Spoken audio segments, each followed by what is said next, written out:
اچھا ایک گل آخری تمہیں دسنی ہے، اگے نہ کسی نے دسیا جی، اے میرے نال وعدہ کرو بھی اگے کسی نے نہیں دسو۔ لباس جدو میلا ہو جائے نا دھپ جاندہ ہے، لباس میلا ہوئے تو دھو لئیدا ہے، نہیں سمجھ آئی؟ دھو لئیدا ہے، سمجھ آئی کہ نہیں؟ آ گئی ہے نا؟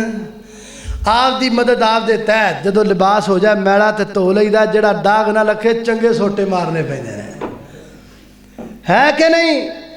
لباس میلا ہو جائے دھو لو، کدی کدی بڈھی نے بھی دھو لیا کرو، بیگم ہی دھوتی جا سکتی۔ قرآن کہندا پہلا آپشن، اگر میاں بیوی کے درمیان چپکلس ہے، لڑائی ہے، وَعِظُوهُنَّ، اپنی بیوی کو واضح و نصیحت کرو، اس کو سمجھاؤ۔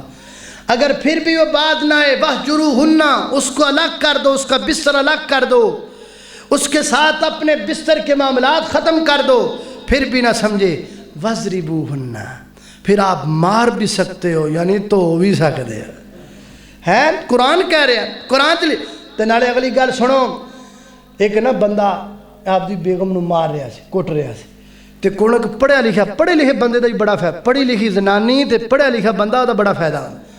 جڑا خامہ سی ان پڑھ سی، بیگم پڑھی لکھی سی، پر کوئی گل نہیں، کدی کدی پڑھیاں لکھیاں نو بھی توڑا پیا ہی جاندا، وہ ہن انہوں کٹدا پیا، تے او جڑا بندہ گزرے نا سمجھدار، انہیں آکھیا اللہ دے بندیا بیوی نو سوٹے نال نہیں ماری دا، بیوی نو بیوی نال ماری دا، بیوی نو بیوی نہ ماری دا۔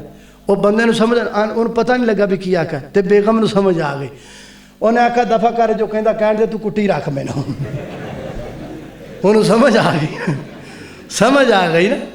لباس دا ایک فائدہ ہے، وہ بھی انہوں دھویا بھی جا سکتا ہے،